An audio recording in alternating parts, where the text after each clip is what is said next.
Hey everybody, Joseph Rothschild here, aka Mono Bluetron, back again with another episode of 10-Minute Testing. Sorry for the end of the week episodes, but I was looking forward to trying out some of the new Neo stuff, which, unfortunately, is not yet in YGOPRO.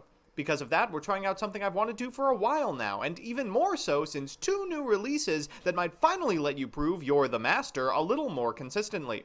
Presenting Dragon Dark Magician. So here's the list, and there's a fair amount of weirdness involved. As always, I'll give you a little bit of background about the archetype, a little bit of a discussion about what I hope the deck can do, and as always, the card by card. So firstly, for those of you that don't know, Dark Magician is... Wait, what am I talking about? Who on earth does not know what Dark Magician is? Ah, well, we can pretend at least. Dark Magician is unique in that the legacy support that's been trickling out for a while now is, unlike other retrains, still reliant on its flagship monster, the Dark Magician, a normal 2-tribute, 2500 attack spellcaster.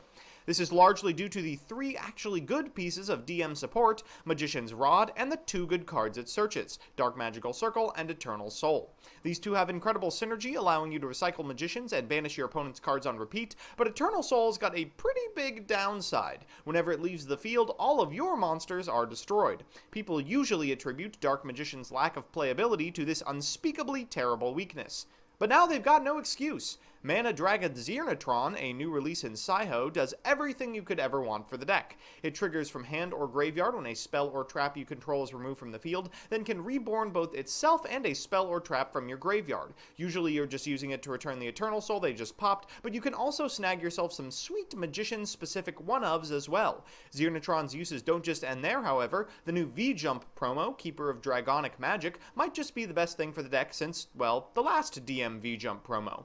This card, when summoned, allows you to discard a card, usually a Zirnitron or a Dark Magician, to the graveyard and search a poly. Then you can reveal a fusion monster from your extra deck and set from your graveyard one of its materials. Basically, if you've got a Dark Magician in hands, you can pitch it, bring it back, then fuse it with either the Keeper or Zirnitron for Dark Magician Dragon Knight. With Zirnitron and Dragon Knight at your disposal, we may finally have enough tools to beat back the downside of our own cards. So with that, let's get into the card by card. Firstly, we've got the Magicians, and you have to play Arcana Magician. If you do not play Arcana Magician, you're not going to win. Space is tight, so we're only on 1 of Super Secret Special Magician, followed by 2 Zirnitron, and 3 Apprentice Illusion Magician, since we really need a Dark Magician for our next card, Keeper of Dragonic Magic. Finally, we have 3 Magician's Rod.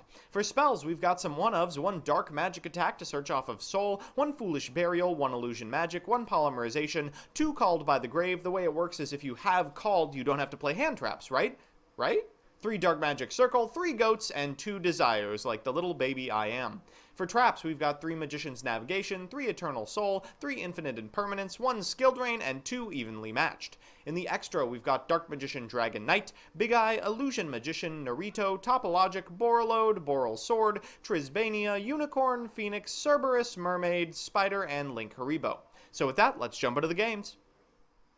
Our first match is up against Metaphys, and we have not drawn well. Would you look at those garnets? Of course, we're going second, and we have a copy of Evenly Matched, which always looks good, but wait. They want to banish things. This just plays into my opponent's game plan. The first thing they'll do is activate a Gold Sarcophagus, banishing a Necroface and 5 cards, one of which is an Ascension. That's going to get them an Asymmephis, which they'll use to banish a Tyrant Dragon, set 1, and pass. Now, Evenly Matched is not at its best when it's used as an MST, but I don't have a lot of other options. The rest of this hand is kind of a stinker. Our opponent's going to normal summon an Honest and attack directly for 1100. God, I have been there. Returning it back to the hand in main phase 2. We're going to activate Scapegoat. The only thing I'm really concerned about at this point in the game is those 2 set cards, but thankfully we do have the out. Praise Garnets, we're going to use Eternal Soul to get Dark Magician on our side of the board to facilitate a Dark Magic attack. We'll then go into a copy of Mrs. Radiant, a copy of Link Spider, a Magician's Rod, and a Dark Magic Circle for, oh my god, is this lethal? 500, 15, 19, 16... for exact lethal damage. Our second match is up against Sky Striker, and oh my god, I did not want to see a top 3 deck this early. We're going first at the very least, and we have a pretty good hand. Unfortunately, our opponent is really in on Sky Striker. They have Toon Table of Contents and Cyber Dragon. This means, if nothing else, they'll be extremely consistent, and with 2 copies of Startup Engage, this hand's looking pretty powerful. we're going to start by activating this copy of Dark Magic Circle. We find Navigation. We'll then use Desires to draw a couple of cards, special summon an Illusion Magician to get a Dark Magician in our graveyard and in our hand, set 4, and pass. We should be able to do it. Our opponent's going to activate Terraforming. They don't get the field spell unless they have the ability to use Ray, so when they Ash Blossom our Magician's Navigation, we're not going to negate it with Called. Instead, we'll wait until now, and when they activate the effect of Ray in response to the effect of the field spell, we can Called at that point. Additionally, they whiff off of the Air Zero, but unfortunately they have one Startup Engage left. They also have an Afterburner, so they'll destroy 2 of our cards, go into a Kagari, use Kagari to get Startup Engage one more time, which is going to draw another card alongside a Jamming Wave, destroying our last set card and attack directly for 2100. This game's effectively over unless we draw something amazing, and instead of drawing that, we draw Polymerization. Well, we can concede off that. Alright, so it's time for Game 3. That means a best of 3 versus meta, but let's scale things back a little bit. That beating at the hands of Sky Striker makes me think that we probably can't handle decks that are that good. Instead, we'll be playing against True Draco, the true equalizer of the format. Our hand is okay. I don't like to see 2 Scapegoat in the opener, but maybe things will get better because we do get a draw phase. We are going second. Our opponent's going to start by activating Terraforming for a copy of Dragonic Diagram, then destroying a copy of True Draco Apocalypse, tributing over a copy of True King's Return, setting 2 and passing. We draw our 3rd Scapegoat, then use the effect of Apprentice Illusion Magician. There's the Monarch's Erupt. Okay, we can play through this. I mean, we are a skill drain deck after all. Our opponent draws into a Rivalry. They'll destroy it for a copy of Ignis Heat, then walk over our Apprentice Illusion before passing back. We're going to activate Scapegoat. That's going to allow our opponent to get a True Draco Apocalypse from their deck. That's no big deal. We'll have 4 tokens with which we can do whatever we like until our opponent reveals Rivalry of Warlords. So now we can make Mrs. Radiant or die. Our opponent at end of main phase is going to go into a copy of Ignis Heat, and they draw a card of Demise. No, well, we'll negate the column, then we'll flip Skill Drain in response to Ignis Heat. Now, I don't know why this happens, but I think because there's not an effect to negate, the bonus effect of Infinite Impermanence does not get applied, and cards in that zone's column can still be used. Someone correct me if I'm wrong.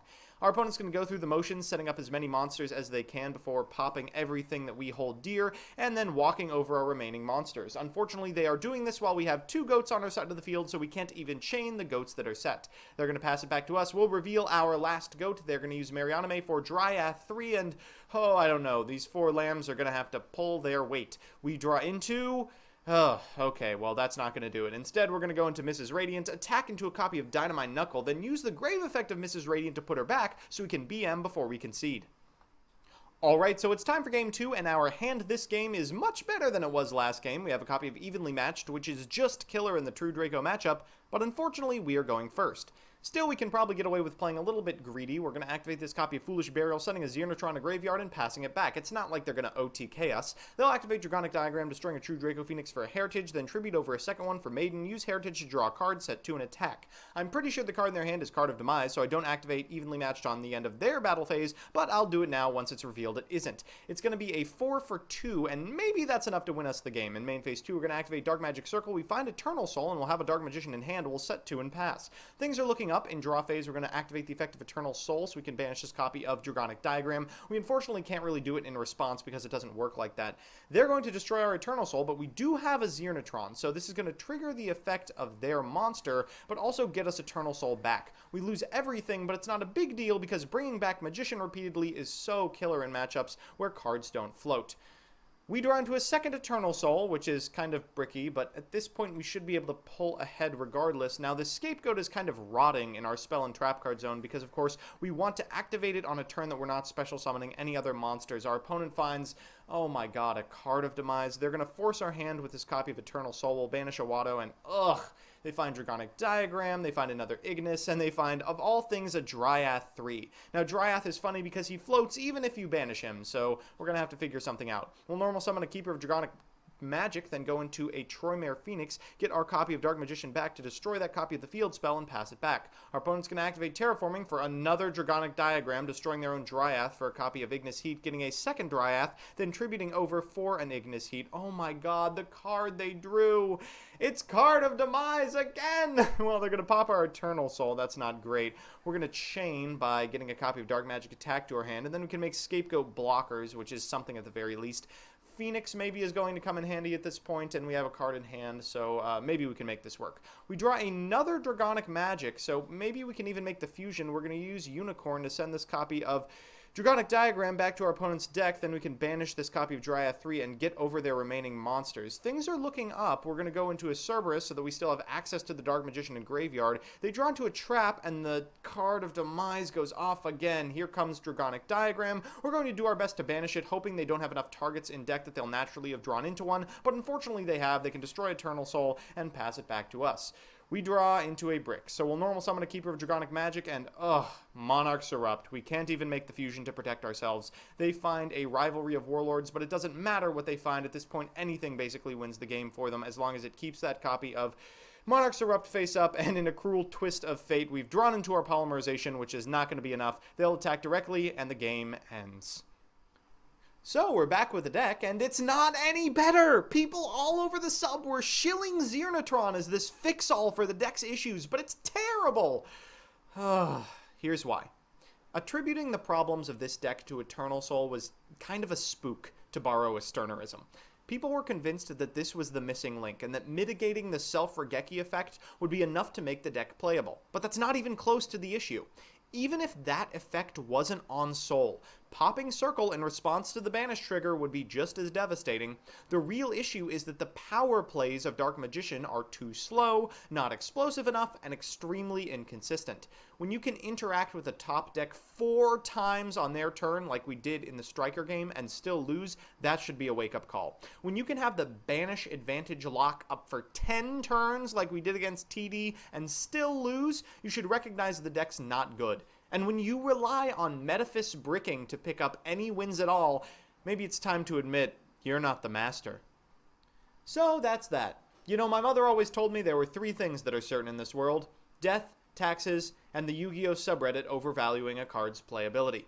If you want to see me play the decks I make on this show on stream, I'm on twitch.tv/monobluetron every weekend, and if you have a certain idea for a deck or archetype you want me to feature on a future episode of this show, let me know in the comments and I'll do my best. Otherwise, I'll see you around.